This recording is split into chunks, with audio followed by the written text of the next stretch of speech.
Hello everyone, welcome to Learning Twist. तो ये है क्लास 7th का chapter an alien hand. Okay, तो एलियन क्या होते हैं? तो एलियन जो होते हैं, जो दूसरे प्लैनेट से जो लोग आते हैं, प्राणी, उनको एलियन बोलते हैं। दूसरे प्लैनेट्स में रहते हैं, ठीक है, दूसरे ग्रह पर रहते हैं। तो एक एलियन का हाथ, ठीक है। बिफोर यू रीड, पहले हम क्या करेंगे? Have you heard of the Viking mission to the Mars? क्या आपने जो है मार्स के विकिंग मिशन के बारे में सुना है? The National Aeronautics and Space administrations, ये नासा की फुल फॉर्म है। अगर आ जाए आपको तो आप ये लिखोगे कि the National Aeronautics and Space Administrations. Viking mission to Mars was compose of 2 spacecraft, Viking 1 and Viking 2। ठीक है, तो क्या था जो मिशन था ये मार्स पे जाने का? तो ये 2 स्पेस क्राफ्ट के जरिए कंपोज किया गया था। इसमें एक तो विकिंग 1 था और दूसरा विकिंग 2।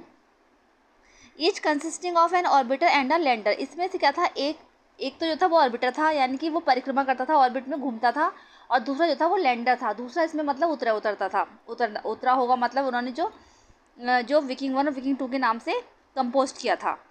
तो जो स्पेस क्राफ्ट था उसमें एक तो था ऑर्बिटर था जो परिक्रमा करने वाला, और दूसरा lander. The primary objectives were to obtain images and samples of the Martian surface and soil and search for any possible sign of the life. अब इनका जो प्राइमरी ऑब्जेक्टिव था, इनका जो मतलब मेन काम था, वहाँ गए थे, उद्देश्य जो था इनका वो था वहाँ की पिक्चर्स लेकर आना एंड सैम्पल्स ऑफ द, और वहाँ जो मार्शियन सरफेस थी उसकी मिट्टी की या फिर उसकी सैम्पल्स लेकर आना, या फिर ये देखना कि जितना भी वहाँ पर जीवन है या नहीं है, कुछ पॉसिबल साइंस हैं या नहीं है वहाँ पर। Viking 1 was launched off on 20 August 1975 and arrived at Mars on 19 June 1976। अब जो विकिंग 1 था वो लॉन्च हुआ था 20 अगस्त 1975 को, और जो वहाँ पर पहुँचा मार्स में 19 जून 1976 को। Viking 2 was launched on 9 September 1975 and entered Mars orbit on 7 August 1976। Okay, तो besides taking photographs and collecting other science data on the Martian surface, the 2 landers conducted 3 biology experiments to look for possible sign of life। Photographs लेने और ठीक है कुछ samples लेने के अलावा भी उन्होंने, इसके अतिरिक्त भी उन्होंने मार्शियन सरफेस पर जो दोनों लैंडर थे उन्होंने क्या करा था, बायोलॉजी के 3 एक्सपेरिमेंट्स भी किए थे, जिससे कि वो पता लगा सके कि वहाँ पर जो है कुछ साइन है लाइफ के या नहीं है। As of now there is no clear evidence of the presence of living microorganisms in the soil near the landing sites. और अभी तक कुछ भी पता नहीं लग पाया है कि वहाँ पर जो है जीवन है। तो कुछ लोग कहते हैं नियर द लैंड, जहाँ पर लैंडिंग साइट थी ना, जहाँ पर वो लैंडर हुआ था, उतरा था, तो वहाँ की मिट्टी में माइक्रो ऑर्गेनिजम्स रहते हैं या नहीं है, कोई क्लियर एविडेंस वहाँ नहीं मिला। ओके, तो now read the story. Okay, तो Tillu and his parents live beneath the surface of the planet under artificial conditions. Tillu और उसके पेरेंट्स जो थे वो प्लानट की जो सरफेस थी उसके नीचे रहते थे अंडर आर्टिफिशियल कंडीशंस। ठीक है, आर्टिफिशियल कंडीशंस के अंडर। जैसे पहले क्या होता था, नेचुरल कंडीशंस होती थी, अब जो है आर्टिफिशियल कंडीशंस होने लगी हैं। Tillu has heard and read about the sun and the star. Tillu ने जो है सन और स्टार्स के बारे में बहुत ज़्यादा सुना था और पढ़ा भी था। He has never seen them, लेकिन उसने उनको कभी देखा नहीं था। Tillu's father goes to the work through a secret passage. Tillu के जो पिता थे वो एक सीक्रेट रास्ता था उनका, सीक्रेट पैसेज से एक रास्ता था उनका, उससे वो जाते थे। And Tillu wants to know all about it, और टिल्लू जो था इन सब के बारे में जानना चाहता था। ओके, तो ये जो पॉइंट्स हैं आपको स्टोरी में ही मिलेंगे। चलिए शुरू कर लेते हैं story. Okay, Tillu how often have you been told not to go that way, but why does daddy to go there every day. Tillu, तुम उस रास्ते पर क्यों जाते हो या क्यों जा रहे हो? तो टिल्लू बोला कि but why does daddy to go there every day, लेकिन जो मेरे डैडी हैं वो तो हर दिन वहाँ जाते हैं। Because that is his job Tillu. तो उसकी माँ बोली कि टिल्लू, क्योंकि ये उनकी जॉब है। ओके, मतलब टिल्लू की माँ ने बोला होगा टिल्लू तुम उधर जो है हमेशा क्यों जाते हो, उस साइड में जाने की कोशिश कर रहे हो या क्यों जा रहे हो? तो टिल्लू ने बोला कि यहाँ तो पिताजी तो हर रोज़ जाते हैं, because that is his job, ये तो टिल्लू उनकी जॉब है। That way was an underground passage. Tillu's father went every day for work along that passage. ठीक है, तो दैट्स वाई वहाँ पर क्या था, एक अंडरग्राउंड पैसेज था, अंडरग्राउंड था, एक पैसेज था जिसमें कि टिल्लू के जो पिता थे वो हर दिन जो है सीक्रेट रास्ते से जाते थे काम करने के लिए। And every day he came back from that direction, और हर दिन वो उसी काम जब ख़त्म हो जाता था उनका तो वापस उसी डायरेक्शन से वो वापस आते थे। What lay at the end of that forbidden route not only Tillu, तो उनके जाने का जो रास्ता था, जो उनका छिपा हुआ रूट था उनका, उसका एंड क्या था, मतलब वो अंडरग्राउंड अगर जाते थे तो वो कहाँ से कहाँ जाते थे और कहाँ से किधर से आते थे वो। Not only Tillu but a great majority of the community would have like to know, ये सिर्फ टिल्लू ही जानना नहीं चाहता था, लेकिन बल्कि ये तो जो वहाँ का समुदाय था, जो ग्रेट मेजोरिटी थी कम्युनिटी के, जो समुदाय के लोग थे, वो सभी जानने के लिए उत्सुक रहते थे। वो सोचते थे, उनको अच्छा लगता था जानना कि टिल्लू के जो पिता हैं वो ऐसे जाते हैं अंडरग्राउंड और उसी रास्ते से वापस आते हैं, तो वो जाते कहाँ पर हैं। टिल्लू's father was one of the select few permitted to go that way, Tillu के पिता, ठीक है, कुछ ही लोगों को वहाँ जाने की परमिशन थी, उधर जाने की, तो टिल्लू के पिता ही एक ऐसे व्यक्ति थे जिनको वहाँ जाने की परमिशन थी, उसमें से वो सेलेक्ट हुए थे। The above conversation invariably took place between Tillu and his mother whenever he insist on following his father, ठीक है। अब जो ये ऊपर जो कन्वर्सेशन दी गई है ना उसकी माँ और टिल्लू की, तो वो इस बारे में दी गई है, जब उन्होंने तब ये कन्वर्सेशन कहा है जब टिल्लू जो है अपने पिता के रास्ते पर जाने की कोशिश कर रहा था, तब माँ ने बोला था कि तुम नहीं जा सकते उधर, क्योंकि वो इसलिए जाते हैं कि ये उनकी जॉब है। Okay, today however was different, आज क्या था, ऐसा ही कुछ डिफरेंट था। Tillu's father was enjoying a siesta at home and Tillu manage to get hold of his security card, Tillu के जो पिता थे, है ना, वो अपनी जो सिस्टा मतलब हो गया एक नैप हो गया, जैसे कहते हैं ना लंच के बाद उन्होंने नैप ली थोड़ी सी, या नींद समझ लीजिए।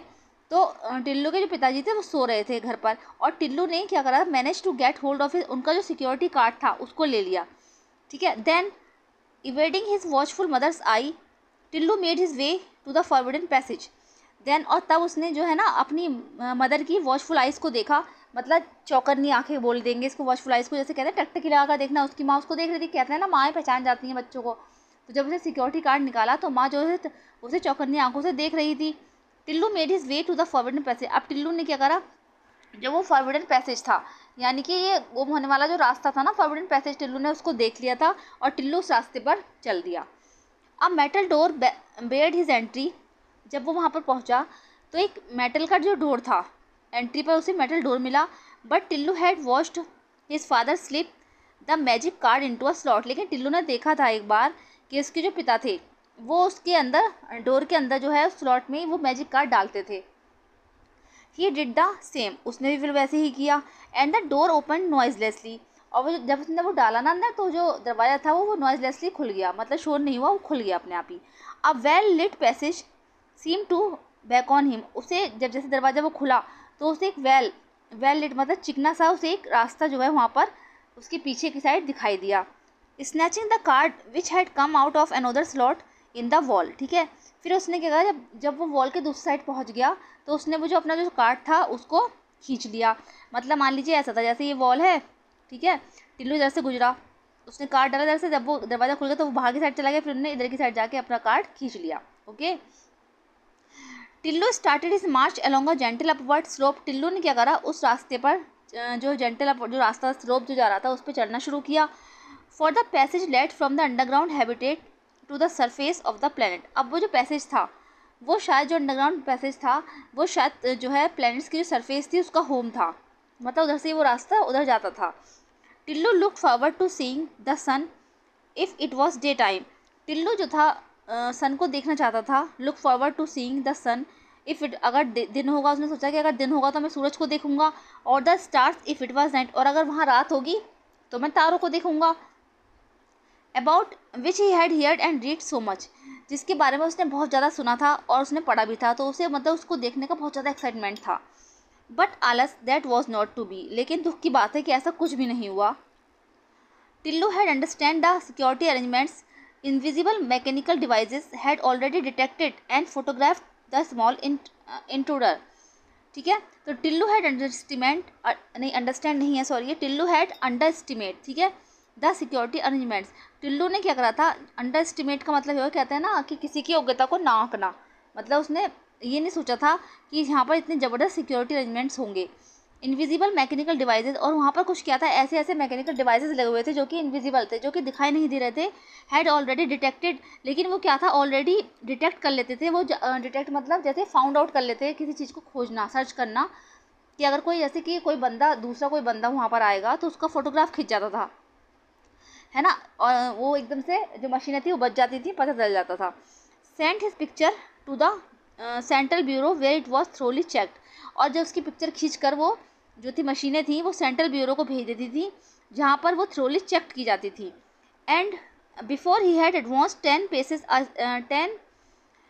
अ strong hand fell heavily on his shoulder. उससे क्या हुआ, जैसे वो 10 कदम ही चला होगा, ठीक है, उसने क्या करा, जैसे उसकी पिक्चर खींची, सेंट्रल ब्यूरो को उसकी पिक्चर गई, और वो उसके बाद क्या था, 10 कदम ही वहाँ से चला और उसे अपने शोल्डर्स पर ऐसा बहुत सारा भारी हाथ महसूस हुआ। उसने लग सोचा कि किसी ने उसके कंधे पर हाथ रखा है। Gently but firmly he was escorted by the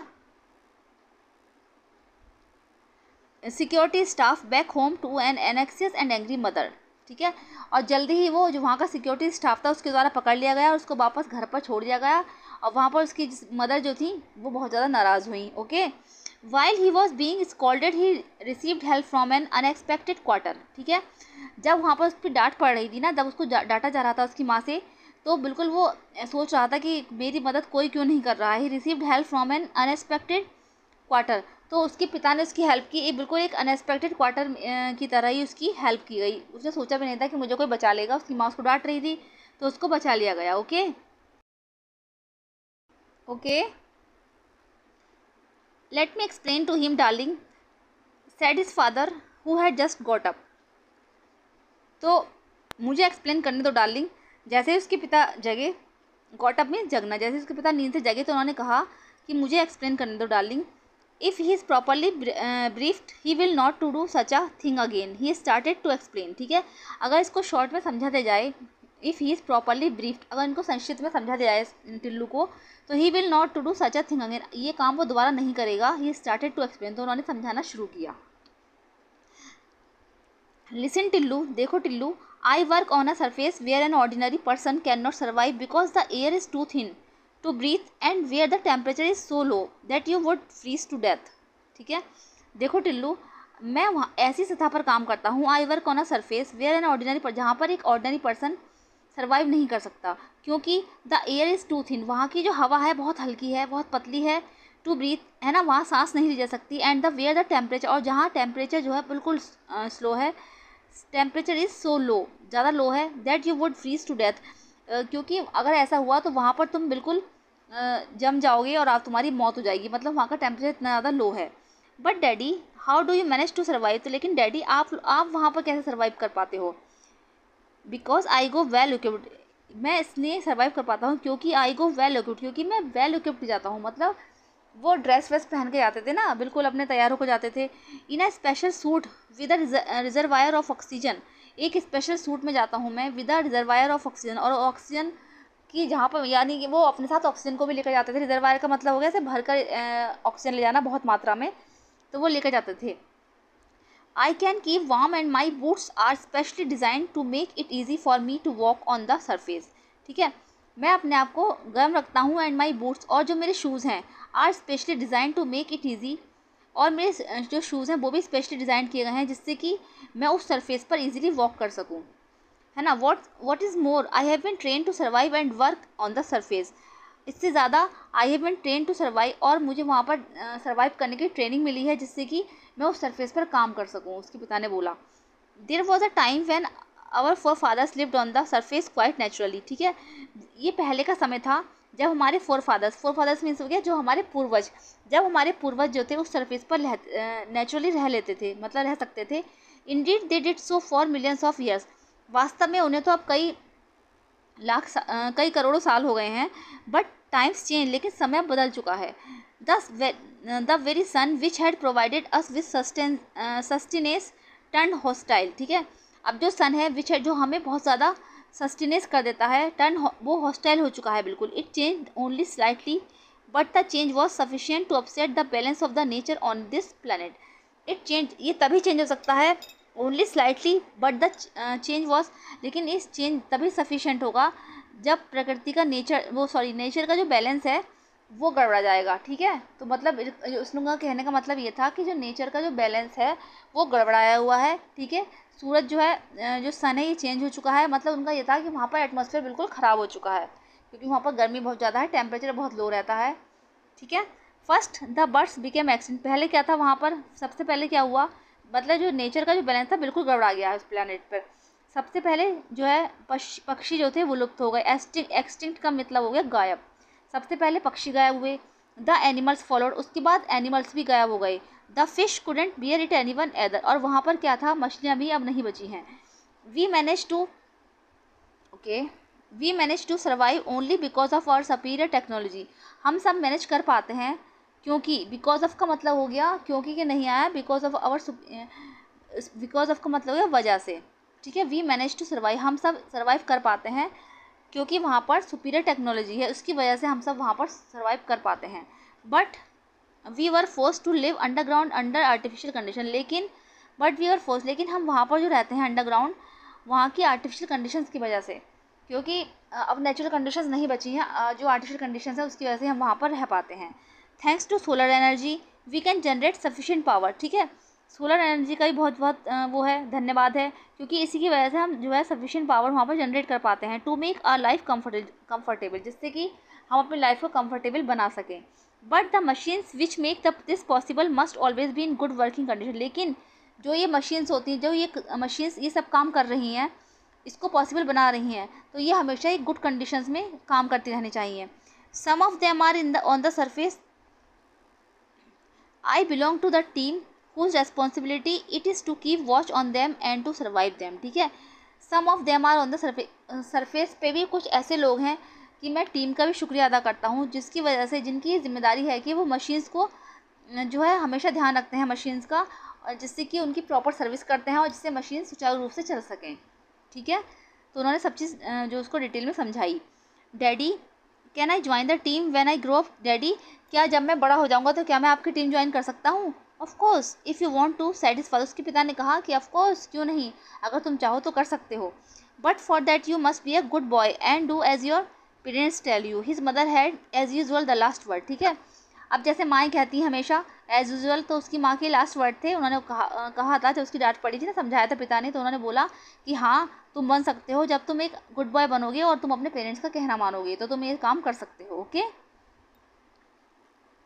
चलिए आगे का लेसन हम कवर करेंगे नेक्स्ट वीडियो में। मिलते हैं नेक्स्ट वीडियो में। Thank you so much.